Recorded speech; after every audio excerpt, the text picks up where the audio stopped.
John 3:10. Jesus answered and said to him, "Are you the teacher of Israel, and you have not come to know these things?"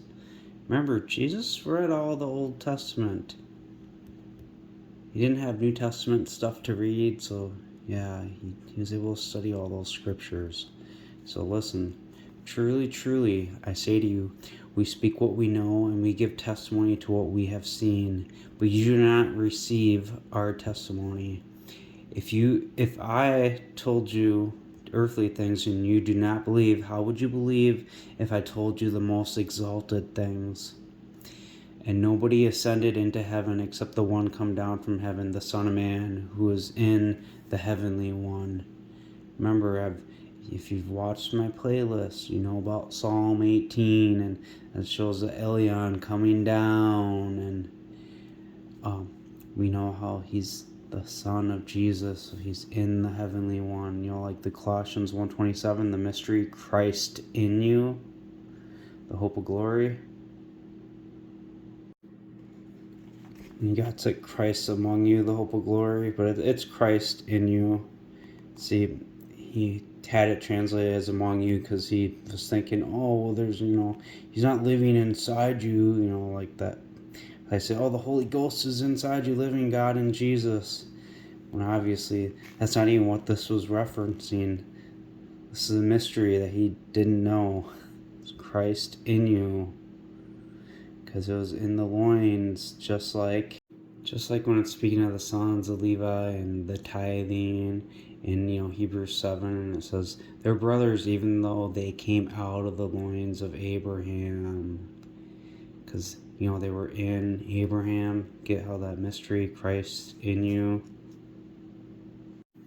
So that's how he's in the heavenly one, because Jesus is speaking in future tense. Because when he's saying, oh, him coming down from heaven, he's speaking to him being about the teacher of Israel. And if you're going to teach, you need to know the word. And he's always looking and reading the word, and he knows about him coming down. And just like in Genesis 28, from the top of the ladder coming down, and he knows he's going up to heaven too. So he's in the heavenly one. So, and in the way that Moses lifted up the snake in the wilderness, so does the Son of Man have to be lifted up, so that everyone believing in him might not suffer destruction, but might have eon life. So Moses lifting the snake in the wilderness is Numbers 21. I'm going to start in verse 4. And they traveled from Mount Hor by the route of the Red Sea to go around the land of Edom, and the heart of the people became much impatient because of the distance. And the people spoke against Elohim and against Moses, "Why have you brought us up out of Egypt to die in the wilderness? For there is no bread nor water, and our whole being loathes this worthless bread." So you see how this could have been said, and the people spoke against Elohim, Moses. I'm going to point a few things out quick. Now if you go to Exodus 7, and Yahweh said to Moses, "See, I have made you Elohim to Pharaoh. See, I have made you God to Pharaoh." You see, Moses was the chosen man, Psalm 106:23. So he said he would not destroy him had not Moses, his chosen man, stood before him in the breach to turn away his anger. So you see how I said too that he would make Moses God to Pharaoh, and then Numbers 21:4 with the Elohim Moses, God Moses. I'll explain, just be patient. 1 Corinthians 10. Some of them, as it has been written, the people sat down to eat and drink, and they rose up to play. Nor should we commit sexual immorality, as some of them committed sexual immorality, and 23,000 fell in one day. Nor let us excessively put the Christ to the test, as some of them put, and that's in, he's got God in there, but there is no word there, to the test, and they perished by snakes. See, they put Christ to the test because they were putting their chosen man, Moses, to the test. He was Christ to them, the chosen man. I guess if you have it as God there, you can say, hey, Moses was, because them perishing by snakes, that goes back to Numbers 21, and them with the 23,000 that fell in one day. That's in Numbers 25. That's right in the same time period there. And now check it out. So that Psalm 106, Moses is chosen man. Look, in case you might bring to destruction, and they despised the pleasant land. They did not believe his word, but grumbled in their tents. They did not listen to the voice of Yahweh. Moses was that chosen man, his Christ. So Moses lifted up the snake in the wilderness in Numbers 21.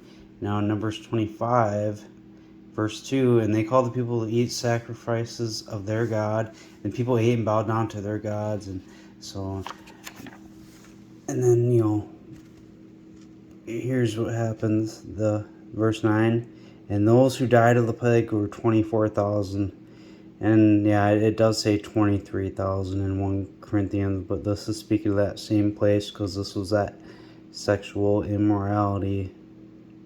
But to go back to Psalm 106, they put El to the test in the desert. El, God. And he gave them their request, but he sent a wasting disease into their hearts, and they became jealous of Moses. In the camp, and of Aaron, the set-apart man of Yahweh.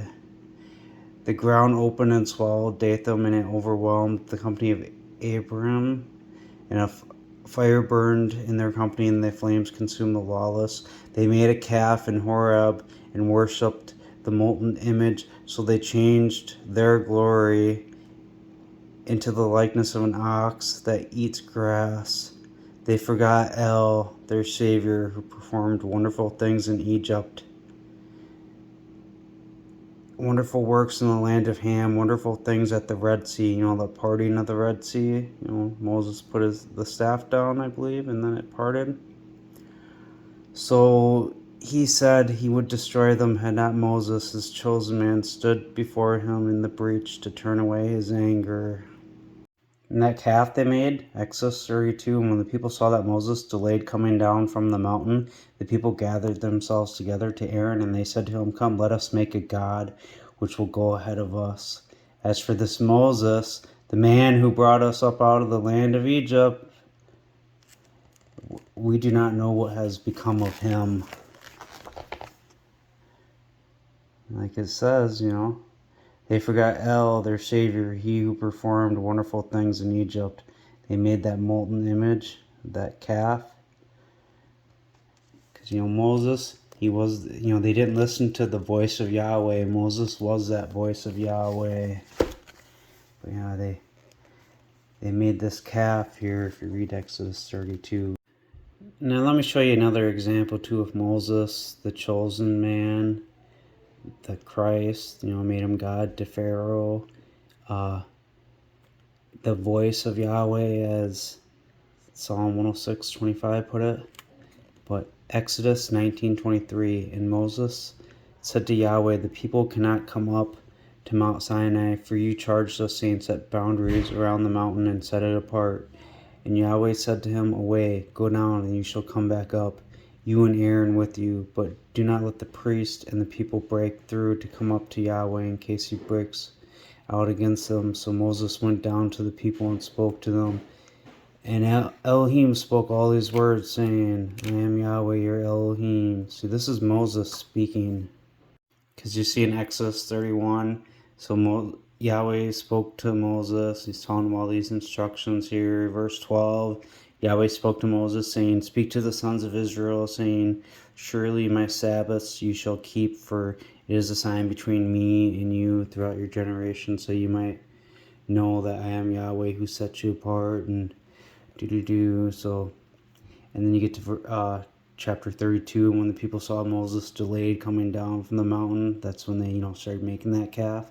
Because Moses would go up there, get the word, and he would come down, and use that voice of, Yahweh at that time, giving him the instructions. He was his chosen man, speaking his word. You see, Moses was a mediator too. In Exodus 18:14, the father-in-law of Moses, saw everything he did for the people. He said, "What is this thing you're doing for the people? Why do you sit by yourself and all the people standing around you from morning to evening?" And Moses said to his father-in-law, "Because the people come to me to inquire of Elohim. And when they have a controversy, they come to me, and I judge between the parties, and I make known the statutes of Elohim and his law." And the father-in-law of Moses said to him, "The thing you are doing is not good. You will surely wear yourself out, both you and the people who are with you. For this thing is too heavy for you. You are not able to perform it yourself alone. Listen now to my voice. I will give counsel, and Elohim will be with you." See, and even they know that, like Moses is like an Emmanuel, God with you, because God was with him. "Stand for the people before Elohim, so that you can bring the matters to Elohim, because he's a mediator. He's a chosen one, just like he made him God to Pharaoh. And it was that voice, his chosen man." So back in Psalm 106, so they became jealous of Moses and all that, and they made a molten image, and he would not destroy them had not Moses, his chosen man, stood before him in the breach to turn away his anger. See, he was their mediator. He was the voice of Yahweh. See, they did not believe his word, but grumbled in their tents. So he raised his hand against them to make them fall in the wilderness, and to make their seed fall among the nations, and to scatter them in the countries.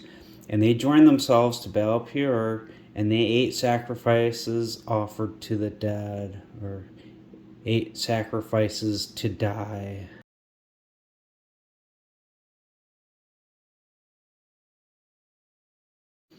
So you see, they ate sacrifices to die. It's actually kind of stupid to translate "they ate sacrifices offered to the dead," because this is just like in the Garden of Eden, where they ate of the fruit they weren't supposed to. This is the sexual thing they did. They had sex with the other peoples who they weren't supposed to. So they ate sacrifices to die, because then the 24,000 died. Because look, verse 29, so they were provocative in their acts, and the plague broke out among them. Then Fiona stood up and executed judgment, and the plague was arrested. That's when he shoved the spear through the man and the woman. Verse 25, and Israel remained in Shittim, and the people began to commit whoredom with the daughters of Moab.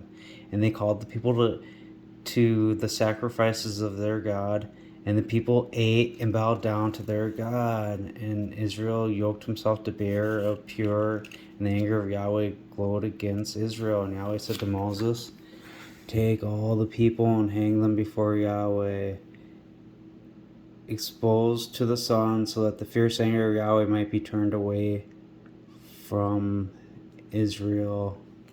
Because look, get down here. And when Phinehas, the son of Eleazar, the son of the priest Aaron, saw, he rose up from among the assembly, and he took a javelin in his hand, and he went after the man of Israel into the tent, and thrust both of them through, the man of Israel and the woman, through the abdomen. So the plague was stopped from the sons of Israel, and those who died in the plague were 24,000. So like Paul tells you in Hebrews, in many stages and in many ways in times past, God, having spoken to the fathers by means of the prophets, during these end of days spoke to us by means of his Son. So, speaking through Jesus. But now when he spoke by means of the prophets back in the past, it's like we got Moses, and I'll give you another example. Jeremiah 43, 1 through 4. So, and it came to pass that Jeremiah made an end of speaking to all the people all the words of Yahweh, their Elohim, for which Yahweh their Elohim had sent him to them, all these words. So, and all the proud men spoke, saying to Jeremiah, "You speak falsely. Yahweh our Elohim has not sent you to say, 'Do not go into Egypt to live there.'" But Baruch, the son of Neriah, has incited you against us to deliver us into the hand of the Chaldeans, so that they might put us to death and carry us away captives into Babylon. So Jonathan, the son of Kareah, or and all the chiefs of the forces and all the people did not obey the voice of Yahweh to live in the land of Judah. So, and Jeremiah was that voice of Yahweh then speaking for him. In times past, he spoke to the fathers by means of the prophets. And to take it deeper into Hebrews, consequently, brothers set apart, partakers of the most exalted position, consider the apostle and high priest of our declaration, Jesus Christ, faithful to him having created him, like for his part Moses in all his house. For he has been counted worthy of more eminence than Moses, since the one having constructed it has more honor than the house. See, Moses mediated it, and Jesus finished it as a testator. Because if you go from like Hebrews 8 and 9, and it talks about, things that, were made, Moses made, he was divinely instructed about. So it said in verse 5, who serve a representation and a shadow of heavenly things, as Moses was divinely instructed when being about to construct the tabernacle, for he said, make everything in agreement with the pattern shown to you on the mountain. I think that was Exodus 31 we were on. I'm pretty sure he mentioned about the tabernacle and stuff there.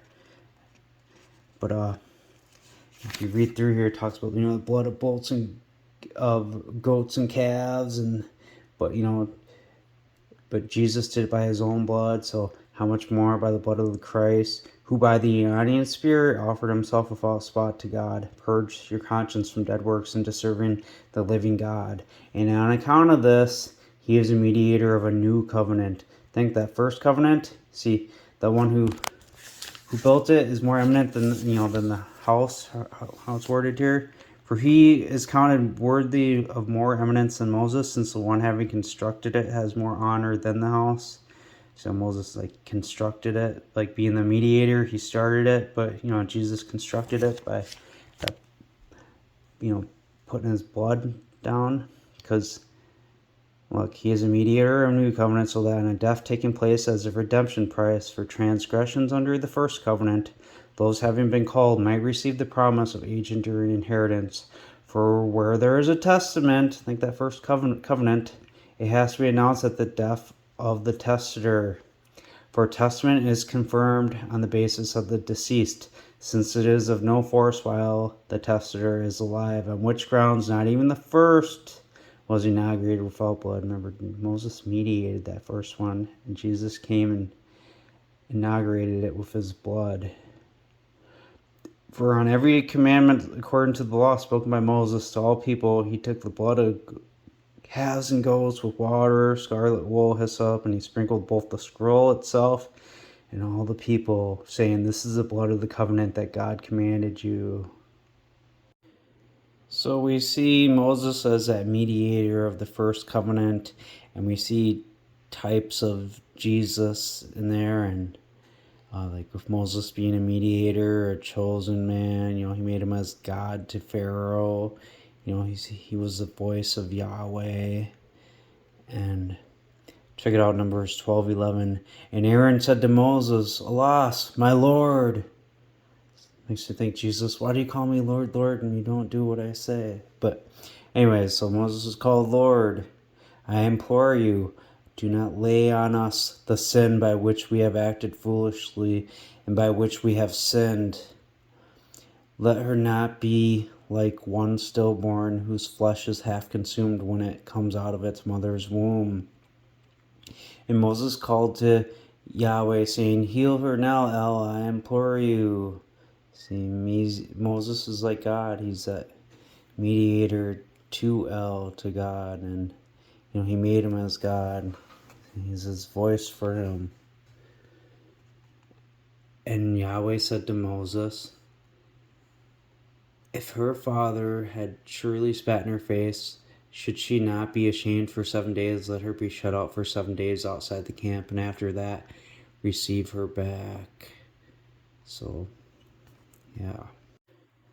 Alright, so nobody has ascended from heaven except the one come down from heaven, the Son of Man, who is in the heavenly one. So that mystery, Christ in you. Jesus is the heavenly one that, the Son of Man, his seed was in him. And he said, so as Moses lifted the snake in the wilderness. So here we are. So the people spoke against Elohim, Moses. He was their mediator. So why have you brought us up out of Egypt to die in the wilderness? For there is no bread nor water, and our whole being loathes this worthless bread. And Yahweh sent burning snakes among the people, and they bit the people, and many people of Israel died. And so the people came to Moses, and they said, we have sinned, for we have spoken against Yahweh and against you. Pray to Yahweh that he takes the snakes away from us. Just to point out the type and shadow again, 1 Timothy 2:5, for God is one and there is one mediator between God and men, the man Christ Jesus. So you see how Moses was that one mediator between God and man when he was alive before Jesus came? Because the people came to Moses, we have sinned, we have spoken against Yahweh and against you. Pray to Yahweh that he takes the snakes away from us. And Moses prayed for the people. He was being a mediator. And all these things that Yahweh would have Moses make, how they were a shadow and representation of heavenly things to come, with like the ark and the tabernacles and stuff, from what's written in Hebrews 8 and 9. This is another antitype right here. And Yahweh said to Moses, make a burning snake and fix it on a pole, and it will come to pass that everyone who has been bitten, when he looks on it, will live. And Moses made a snake of brass and put it on a pole, and it happened that if a snake had bitten any man, when he looked at the snake of brass, he lived. So there we go. We see that reference from John 3:14. And in the way that Moses lifted up the snake in the wilderness, so does the Son of Man have to be lifted up. Now, Jesus in John 12 says, the hour has come for the Son of Man to be glorified. Truly, truly, truly, I say to you, unless the grain of wheat fallen into the ground should die, it remains alone. But if it should die, it bears much fruit. See, Jesus is mediating the new covenant right now. He's telling you about the one to come when he's speaking to the Son of Man. He who loves his life will lose his life, and he who loves less his life in this world will preserve it into Aeonian life. If anybody serves me, let him follow me. So are you going to believe Jesus when he's telling you about these things? Because where I am, there also my servant will be. That Son of Man who's going to be lifted up too, which he told you about earlier, and he has to be glorified, and that grain of wheat falling to the ground, that's him dying. So if anybody serves me, the Father will honor him. And at this moment my mind has been troubled, and what shall I say? Father, save me from this hour, but on account of this I came for this hour. Father, glorify your name. Then a voice out of heaven came out of heaven. I have both glorified it, and I will glorify it again. So the crowd who stood by and heard suggested thunder to have struck. And others said, an angel has spoken to him. And Jesus answered and said, this voice has not come not for my sake, but for your sakes. Now is the judgment of this world. Now the ruler of this world will be thrown out. That Son of Man, he's going to be thrown out and killed. Like, nobody was thrown out at the time of Jesus. And people try to say, oh, that's like the Roman people. No, it's not. And check it out, too. Jesus was kind of glorified by the people here, too. Because on the next day, a large crowd who had came to the festival, having heard that Jesus was coming into Jerusalem, took branches of palm trees and went out to meet him. And they were calling, Hosanna! Exalted is the one coming in the name of the Lord. the King of Israel. And Jesus found a donkey and he sat on it, as it has been written, "Do not fear, daughter of Zion. Look, your king comes, sitting on the foal of a donkey." But the disciples did not perceive these things at first. But when Jesus had been glorified, he's glorified. See, he had been glorified.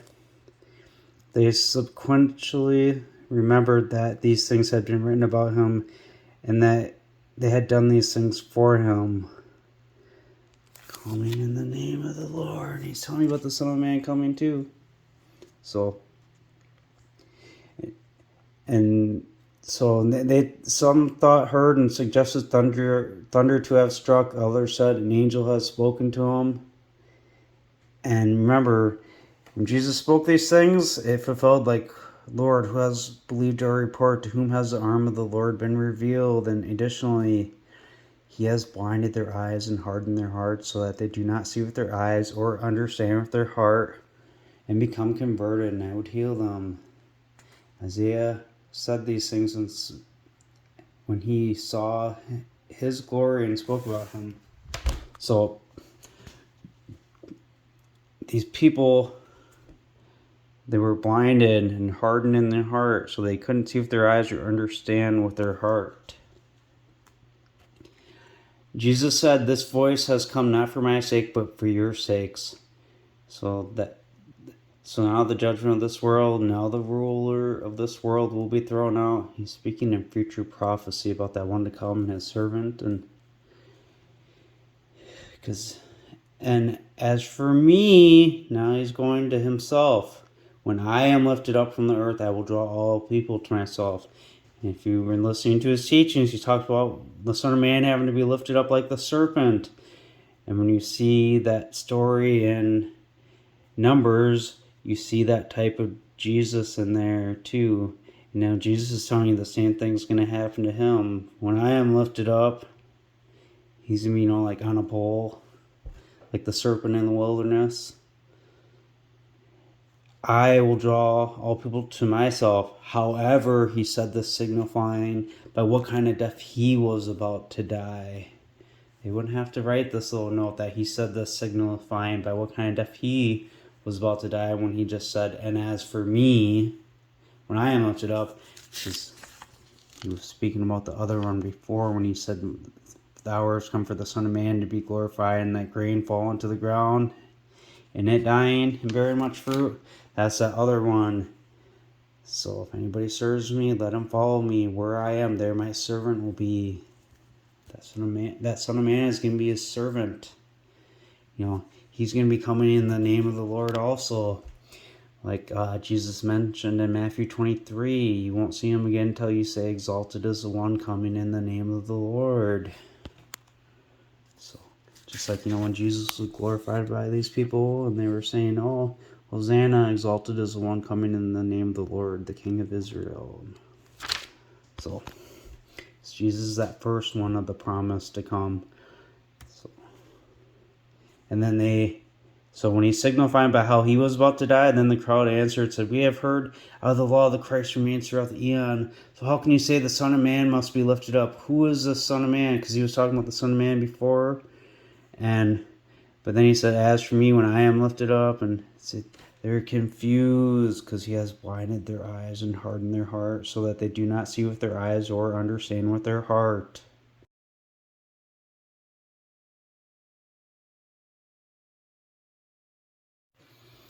So what's neat to think about in this foreshadowing in Numbers 21, so people, that they were already bit by a snake, to look on that snake, and they would live. That's when they look on that snake of brass. Because when like snake bites with their venom, like antibodies are usually made from the venomous snakes themselves to get the antibodies out of it. See the little, like the healing of it, like the type and shadow of like those ones already bitten by the snake, like those are already like dead in their sins.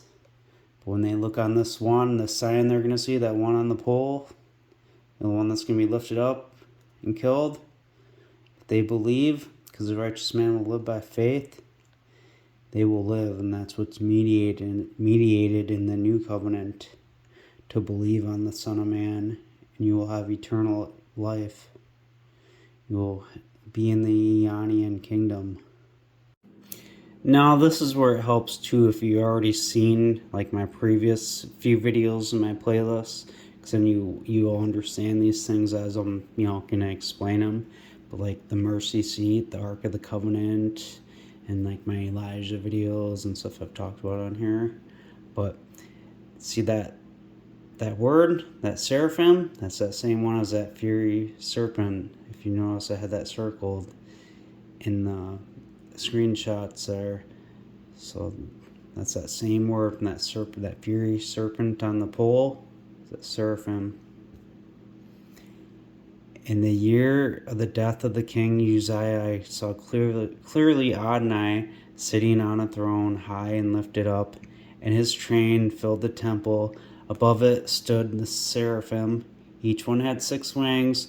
With 2 he covered his face, with 2 he covered his feet, with 2 he flew. So that's a picture of the Ark of the Covenant.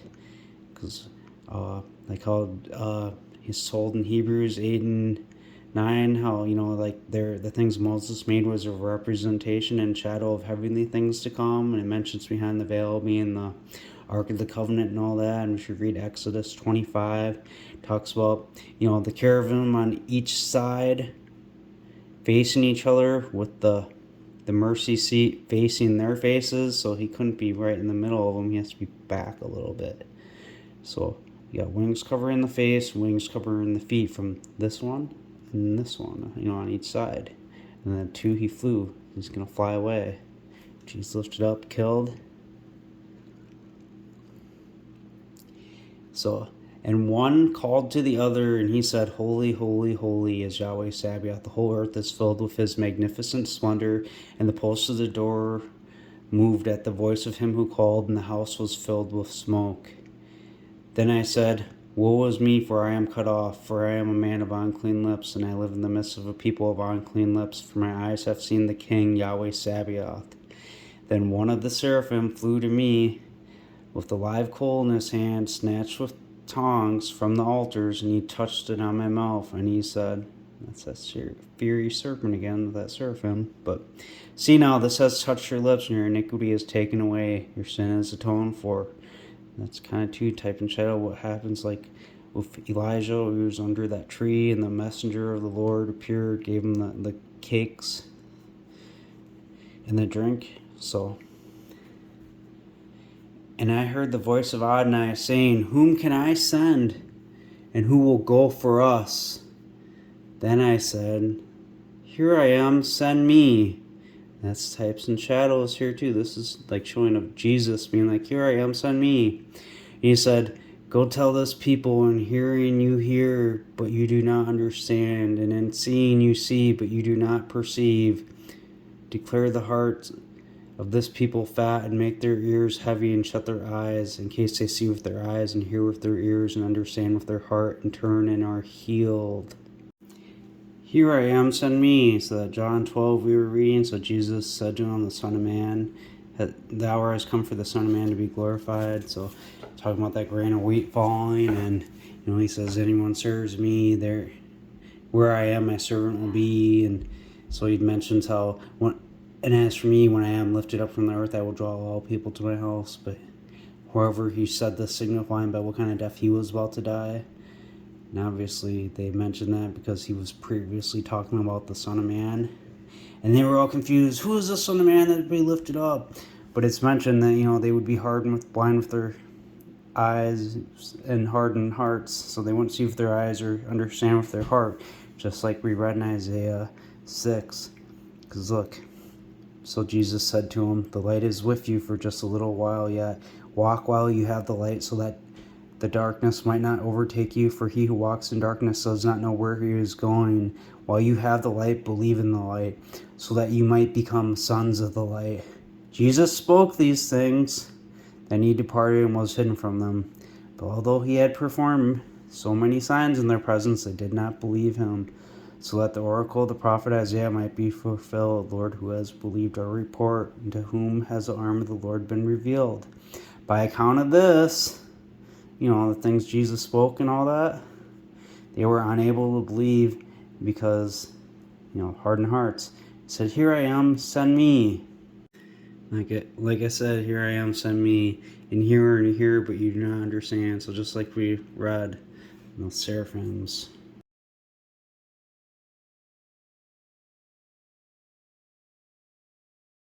So Isaiah 36, the prophetic oracle concerning the beasts of the south. Think the northern kingdom, the Israelites, the southern kingdom, Judah. But through the land of trouble and anguish, from where come the young lion and the old lion, the viper and the fiery dart snake. That's that word for that seraphim.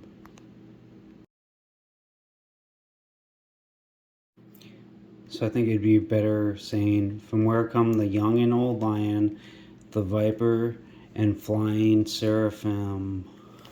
Because look, you go back to this parable in Numbers 23, and so El is not a man that he should lie, nor a son of man that he should make revocation. Has he spoken, he will not do, or has he spoken, he will not make it good? See, now I have received word to bless, and he has blessed, and I cannot reverse it. He has not beheld iniquity in Jacob, nor has he seen perverseness in Israel. Yahweh his Elohim is with them, and the shout of a king is among them. Think of the types and shadows we've seen with Moses and with Jesus and stuff. With the chosen man, that Yahweh is with you. El brought them out of Egypt. He has, as it were, the strength of a wild ox. Isn't that kind of a little different than what we're reading, how they made that golden molten calf like an oxen? How they mentioned it in Psalm 106. Then we read in Exodus 32. But now we get this wild oxen with that Joseph connection from Deuteronomy 33:17, that prophecy I've spoken about in previous videos.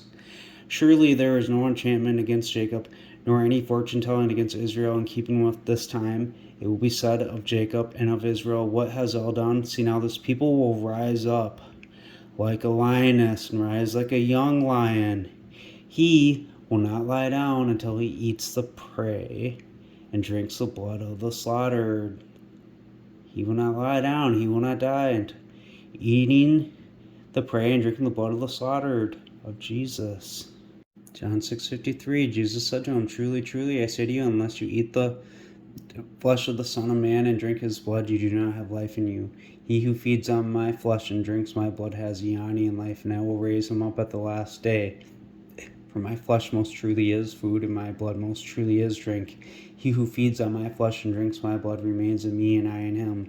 As the living Father authorized me, and I live through the Father, the one feeding on me will also live through me. This is the bread come down from heaven, not comparable to how your fathers ate manna and died. He who eats this bread will live throughout the eon." Think that Son of Man, no one's come down, ascended to heaven except him who comes down, the Son of Man, who is in the heavenly one. So just like Moses lifted the snake in the wilderness. And their disciples, they said, "This speech is difficult, who can listen to it?" But Jesus, knowing in himself that his disciples murmured about this, said to him, "Does this cause you to stumble? Stumble, what then, if you shall see the Son of Man ascending to where he was before? It is the Spirit that gives life, the flesh profits nothing. The words that I have spoken to you are spirit and they are life. But there are some among you who do not believe." And that's kind of the parable too about, like eating, because you see about them eating in the fruit in the garden, how, it's like sex, but then you also can see it as, killing, because Revelation 19:17, that the one flying in the high point in the sky said, "Come and gather yourselves together for the feast of the mighty God, so that you can eat the flesh of kings, the flesh of commanders of 1,000, and flesh of the mighty men, flesh of horses and all those who sit on them, flesh of all, both free men and servants, both lowly and eminent." So yeah, so I'm killing the ones against them.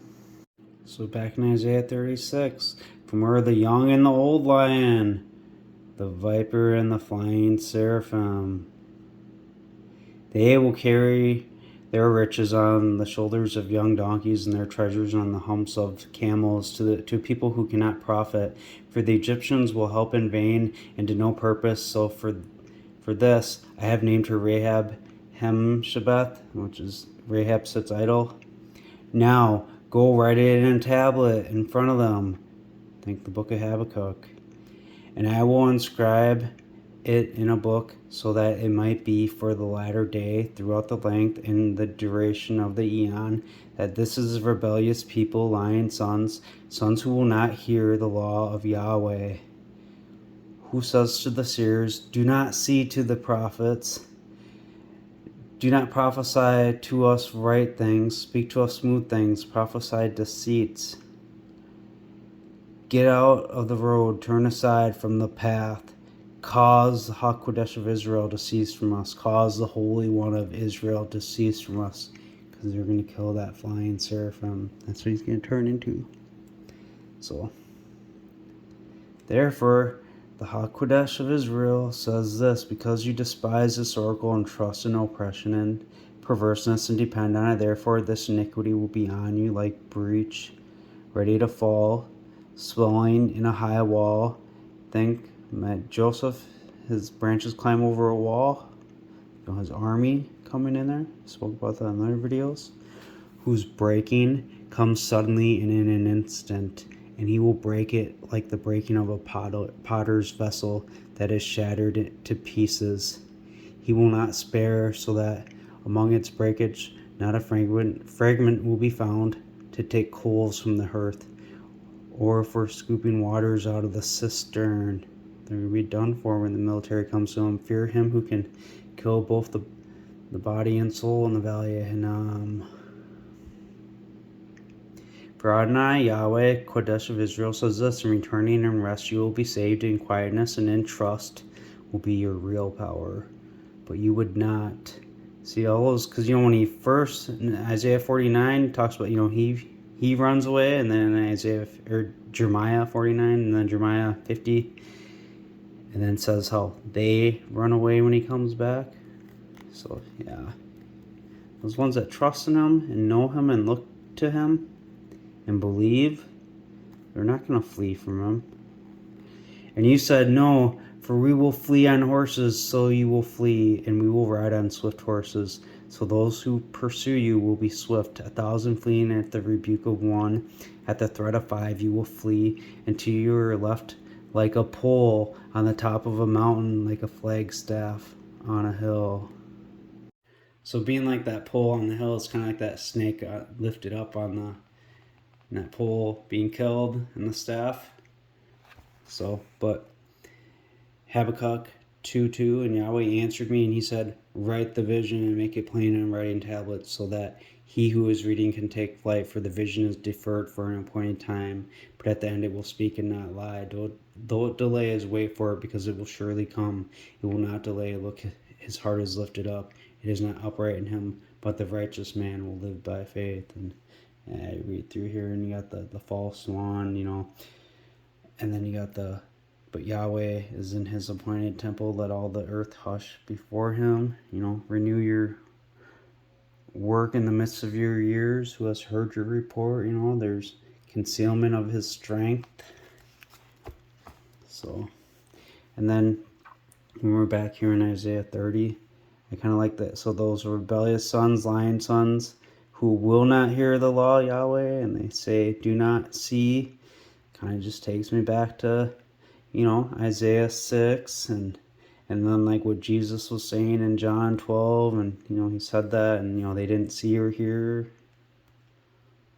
So I want to point some things out again, too, from Isaiah chapter 30, verses 6 through 11, So we got, that Rahab sits idle, and then, they're going to cause the Holy One of Israel to cease from before us. So then we know about the young lion and the old lion. He will not lay down until he eats the prey, drinks the blood of the slaughtered, so of Jesus. And so get to the next parable here, the oracle of Balaam, son of Bor. Numbers 24, the oracle of a man whose eyes have been opened, the oracle of the one hearing the words of El, who sees the vision of Shaddai. Fallen down, yet with eyes open. How beautiful are your tents, Jacob, and glorious your tabernacle, Israel. Think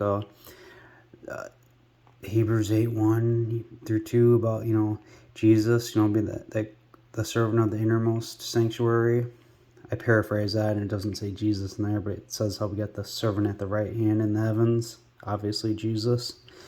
But so El, who brought him out of Egypt, he has, as it were, the strength of a wild ox. So just like, it says back here, the wild ox thing. And, they have their molten image calf, but he will devour the nations who are his enemies, and he will break their bones and pierce through them with his arrows. I think that one that comes down from heaven with his arrows, Psalm 18, I've spoke about in previous videos, but he crouched. He lay down like a lion and like a lioness. So who will rouse him? Because now he drank the blood of the slaughtered. And so blessed is he who blesses you, and cursed is he who curses you. All who believe in that Son will have eon life. It's kind of funny because what's spoken by Jacob to his sons about what would happen in the last days, and Genesis 49, verse 8, Judah, your brothers will praise you. Your hand will be on the neck of your enemies, and your father's sons will bow down before you. Judah is a lion's whelp. From the prey, my son, you have risen. He stoops down like a crouching lion, and like a lion who can rouse him. The scepter will not depart from Judah, nor a lawgiver from between its feet, until Shiloh comes, and the obedience of the people will be towards him. Shiloh is that ark of the covenant. That scepter and lawgiver from Judah, because they're the ones ruling in unrighteousness. Look what it says, the blessing Esau got in Genesis 27. His father answered, and he said to him, verse 39 of chapter 27, Genesis, see now, away from the fertility of the ground will be your dwelling, and away from the dew of the skies above. And by your sword you will live, and your brother will serve. And it will come to pass when you fight that you will break his yoke from your neck. So think, if the yoke's broken from his neck, now he's got a yoke on his enemy's neck, or his hands around his enemy's necks. Just like Judah. And they're the ones of the lion pen of the scribes. They won't be gathered. See Jeremiah 8:1-8. All of them will choose death. Jeremiah 17:1. The sin of Judah written with a pen of iron on the tablets of their heart. In Jeremiah 36, you see Jeremiah had someone write down his words, and then Judah and them, like, they added to those words. It says in verse 32 of Jeremiah 36. But so, and they try to say that the birthright is in the tribe of Judah, so they got this little play on words here. Because the one that will raise this one up, who will rouse him, is Jesus. John 6:54, he who feeds on my flesh and drinks my blood has eon life, and I will raise him up at the last day. Just like this, like a lioness, and rise like a young lion, he will not lie down until he eats the prey and drinks the blood of the slaughtered of Jesus. Who will rouse him? Remember from Isaiah 30, that Rahab sits idle. So Psalm 87, you can read the whole thing, but it says in verse 4, I will make mention of Rahab and Babylon to those who know me. Behold, Philistia and Tyre with Ethiopia. This man was born here, and it will be said to Zion, this man and that man were born in her. And Elion himself will establish her as the Most High himself, his tabernacle. Because then if you kept reading through Isaiah 30, it talks about, that wall and all that. And I mentioned how his branches climb over a wall, and they're going to flee. And so, yeah. So, Numbers 24:15, and he took up this parable and said, the oracle of Balaam, son of Beor, and the oracle of the man whose eyes have been opened, the oracle of the one hearing the words of El, knowing the knowledge of Elion, who saw the vision of Shaddai, fallen down, yet with open eyes. I will see him, though not now. I will behold him, though not nearby. A star will rise out of Jacob, and a scepter will rise out of Israel. That's that scepter of righteousness. God, therefore God, your God, has anointed you. So, you know, that little Elijah anointing, and that, you know, how that drink offering goes into the Ark of the Covenant. So he will shatter the foreheads of Moab and subdue all the sons of Seth, and Edom will be a possession. So it mentions, so out of Jacob will come he who will have dominion, and he will destroy the remains of the city. And when he looked on Amalek, he took up this parable and said, Amalek was the first of the nations, but his latter end will be for destruction. And he looked on the Kenites and took up this parable. So strong is your dwelling place, and your nest is established in a rock, but the Kenite will be wasted until Assyria carries you away captive. And he took up this parable and he said, alas, who will survive when El does this? And ships will come from the coast of Chittim, and they will afflict Assyria, and they will afflict Eber, but he also will come to destruction. Now to Isaiah 14:28. In the year when King Ahaz died, there came this prophetic oracle. Do not rejoice, all of you of Philistia. So remember what we read in Isaiah chapter 30, verses 6 through 11. So that one that's going to cease from them. And then it talked about that Rahab sits idle. And we went, you know, because it was talking about those beasts of the south.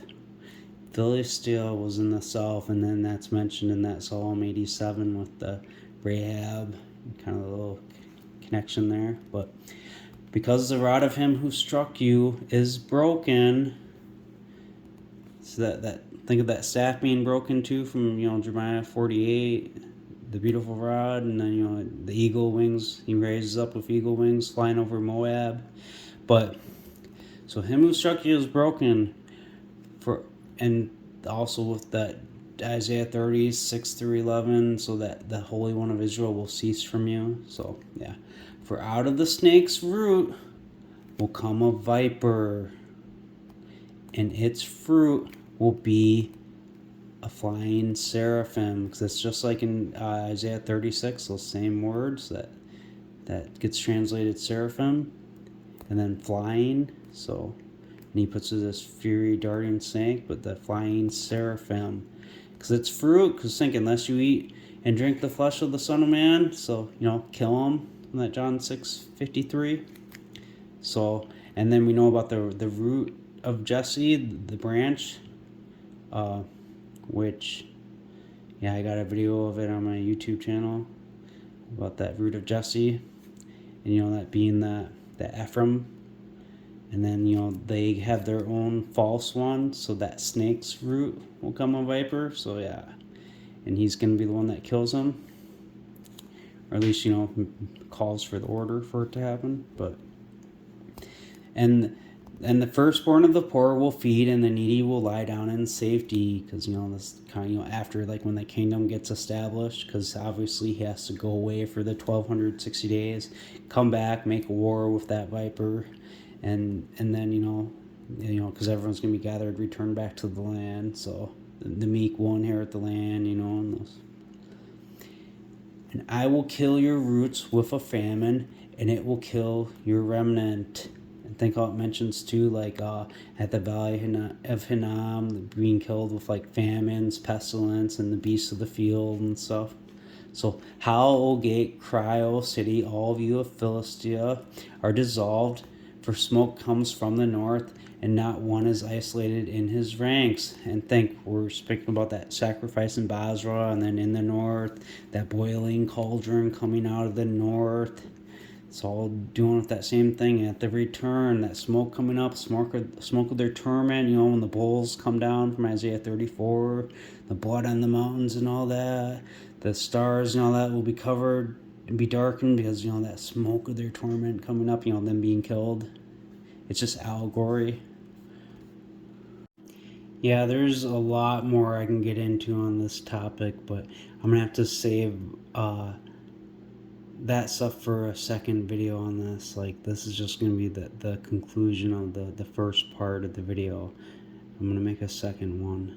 But John 8:14, Jesus answered and said to him, even if I give testimony concerning myself, my testimony is true, because I know where I came from and where I am going, but you do not know where I come from and where I am going. Because now, like you said in John 3, So if I told you earthly things and you do not believe, how would you believe if I tell you most exalted things? And nobody ascended into the heavens except the one come down from heaven, the Son of Man who was in the heavenly one. So, because Jesus is going to go up to heaven, and yeah, his seed's going to be established. It's going to be that Son of Man. But there's parables in this that they're pretty tricky to know, but you got to know Jesus, as the Father, and then there's the Son. But then you also got, when you can be speaking of Father, speaking of, the Creator, these things you got to discern. So the Judahites all tried to murder him. But John 5:19, so Jesus answered and said to him, truly, truly, I say to you, the Son is able to do nothing from himself, but only what he might see the Father doing. It's like Jesus said, where I am, my servant will be also. In that John 12. But for whatever things he does, the Son also does these things in the same manner. And think about Revelation 3, I believe, when it talks about the scepter, giving him the scepter. And he says, the one who carries out my works. But for the Father loves the Son and shows him everything that he himself does. And he will show him works mightier than these, so that you might marvel. Think, God, therefore, your God has anointed you with oil. It talks about your right hand, teaching them things in the Psalm 45. And I equated that to Jesus teaching, the Christ things, like, which is going to happen when he's gone for those 1,260 days. But for as the Father raises up and gives life to the dead, because he's going to raise up, the Christ, the Son of Man, so the Son also gives life to whomever he wishes. For the Father judges nobody, but he has given all judgment to the Son. I think what it said in John 8:15. You judge in relation to flesh, I judge nobody. Yet if I judge, my judgment is true, because I am not alone, but I and the Father having authorized me judge. But Jesus is given all power and authority, but he's going to step down to him who is God and Father, 1 Corinthians 15:24. But so for the Father judges nobody, but he has given all judgment to the Son. It's going to be given to the Son of Man, to the Christ, in order that all might honor the Son, just as they honor the Father. Just as you honor Jesus, you got to honor the Christ, the Son of Man, the coming one. He, not honoring the Son, does not honor the Father who authorized him. Truly, truly, I say to you, that he who hears my word and believes in him, having authorized me, has Eonian life. And he will not come into judgment, but he has passed from death to life. Remember, Jesus is mediating here, so. Because then when you're believing Jesus, you're believing these things he's telling you. What's written here for all to see, but people are blinded to it. And there's things of ignorance. You could be ignorant of it, and like who. So, but when you're told it and you just still want to deny it, are you still kind of ignorant, or something to think about, huh? Truly, truly, I say to you that a time is coming and is now when the dead will hear the voice of the Son of God. Now think. Matthew 28:18, Jesus approached them and spoke to them, saying, all authority in heaven and on earth has been given to me. So in your going out, disciple all the nations, baptizing them in the name of the Father and of the Son and of the Holy Spirit. So the Creator, the Son, and the Holy Spirit. So that that one to come, teaching them to observe all things I have commanded you. So just like in Hebrews, how God spoke through means of the prophet, now he speaks through means of his Son Jesus, who is given all power and authority. So obviously, God, therefore your God has anointed you with the oil. So the dead will hear the voice of the Son of God. So think how it speaks about in that Jeremiah example I showed you, and I think it was chapter 43, verse 4, or where it talks about, they didn't believe the voice of Yahweh. So this voice of the Son of God, because like Jesus said, where I am, my servant will be. So you get it, how, he's speaking for Jesus.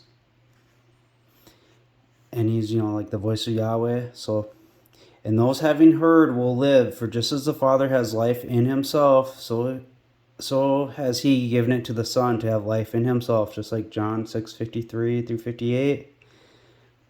About the drinking of the blood and the flesh. And he has also given him authority to execute judgment because he is the Son of Man.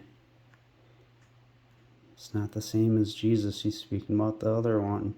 Do not be amazed at this, for time is coming in which all those in the memorial tombs will hear his voice, and they will come out, those who have worked good things into the resurrection of life, and those who have worked evil things into the resurrection of judgment.